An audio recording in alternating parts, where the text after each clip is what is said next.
ආයිබෝවන් මම අද ඔයාලට කියලා දෙන්නේ ඔයාව ලස්සන කරන සිම්පල් ටිප්ස් 10ක් ගැනයි. අංක 1 ජලය පානය. ඔයා අනිවාර්යයෙන්ම උදේ නැගිට්ටකම වතුර වීදුරුවක් බොන්න.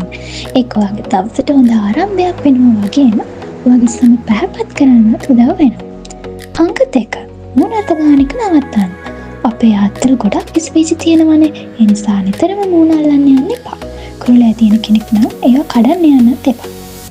ඒකෙන් වෙන්නේ තවත් කුරුලෑ වැඩි වෙන එක. අංක 3 කොට්ටුරේ මාරු කිරීම. ඔයා නිදාගන්න කොට්ටුරේ සතියකට සැරයක්වත් හොදලා දාන්න අමතක කරන්න එපා. අපේ ඉස් කබලේ තියෙන කුණු, තෙල් වගේම බැක්ටීරියා කොට්ටුරේ රැඳිලා තියෙනවා. ඒව රැට අපේ මුණේ කැවුනහම තමයි කුරුලෑ එන්නේ. අංක 4 ෆෝන් එක පිරිසිදු කිරීම. අපි දවස් 30 මාතේ තියාගෙන ෆෝන් එකේ කොච්චර කුණු තියනවද කියලා දන්නවද? කෝල් ගන්නකොට ෆෝන් එක මුණේ ගෑවෙන නිසා කුරුලෑ එන්න පුළුවන්. ඒ නිසා නිතරම ෆෝන් එකේ තිරේ පිරිසිදු කරන්න අමතක කරන්න එපා. අංක 5 අයිස් සත්කාරය. අයිස් කැටයක් අරගෙන රෙදි කෑල්ලක හොදලා මුණේ තියාගන්න. මේකෙන් ඔයාගේ මුණේ තෙල් ගතිය පාලනය කරනවා. අංක 6 කස්තුරිකා භාවිතය. කස්තුරිකා වල තියෙන ස්වභාවික විස බීජනාශක ගුණය නිසා කුරුලෑ ඉක්මනින් සුව කරනවා වගේම ඔයාගේ සම පැහැපත් කරනවා.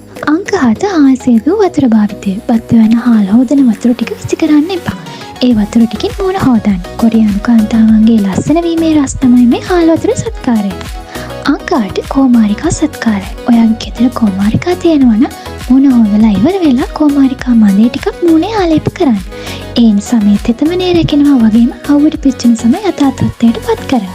අංක 9 පිපිඤ්ඤා සත්කාරය. ඔයාගේ ඇස් යට කළු වෙලා එහෙනම් පිපිඤ්ඤා පිටි දෙකක් ඇස් දෙක තියාගන්න. ඒකෙන් ඔයාගේ මහන්සි ගතිය නැති වෙලා යනවා. අංක 10 සුව නිින්ද. අවසාන සහ වැදගත්ම දේ තමයි නිින්ද.